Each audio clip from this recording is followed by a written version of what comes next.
আসসালামু আলাইকুম। আজকে আমি আপনাদের দেখাবো গাজীপুরের গজারি বন।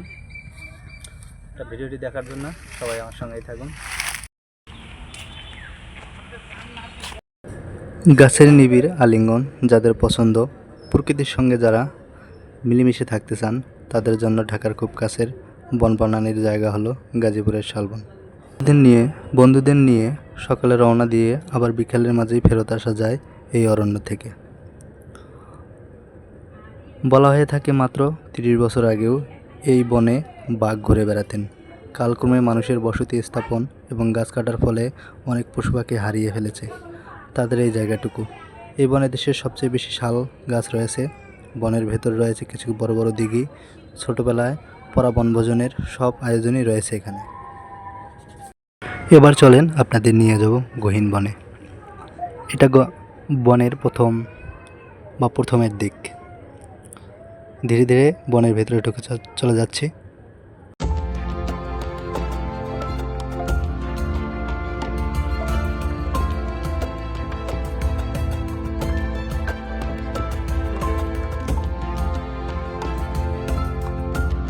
এখানকার মাটিগুলো অনেক শক্ত। এখানকার মাটিগুলো দেখে মনে হচ্ছে বেশিরভাগই এঁটেল মাটি। এই বনটা একটা সময় ছিল অনেক বড়, দেখলে বোঝা যায় আপনার কয়েকশো একর মাটি হবে। তবে এখন বনটা কেটে কেটে বসতবাড়ি স্থাপন করেছেন। বনটা অনেক ছোট আকারে ধারণ করেছেন, আর বিশেষ করে গাছপালা কেটে আরও উজাড় করা হয়েছে। বনের এখান থেকে যতটা জানতে পারলাম আপনার এই স্থানীয় মানুষের কাছে, যে বনের গহীনে বেশি যাওয়া যাবে না, কারণ গহীনে কিছু মাতাল বা নেশাখোর রয়েছে যারা আক্রমণ করতে পারে।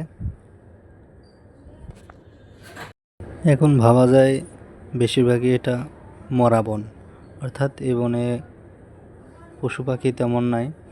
এখন এই বন কেটে যে আবাদি জমি করা হয়েছে, পাশে বাড়ি, অনেক কিছুই। আর বিশেষ করে এই বনে প্রচুর পরিমাণ মশা। আপনি 1 মিনিটও যদি দাঁড়িয়ে থাকেন তা আপনার পিছনে হয়তো বা 100 মশা লেগে থাকবে। এখানে দাঁড়ানোর মতো কোনো অবস্থাই নাই। আমি চিন্তা করি যে আশেপাশে যে বাড়িগুলো করেছে এখানে তো প্রচুর পরিমাণ মশা, তারা থাকে কীভাবে? অথবা তাদের অভ্যাস তো হয়ে গেছে কোনো না কোনোভাবে একটা। নিজের সেফটির কারণে আপনাদের পুরো বনটা আমি ঘুরে দেখাতে পারলাম না।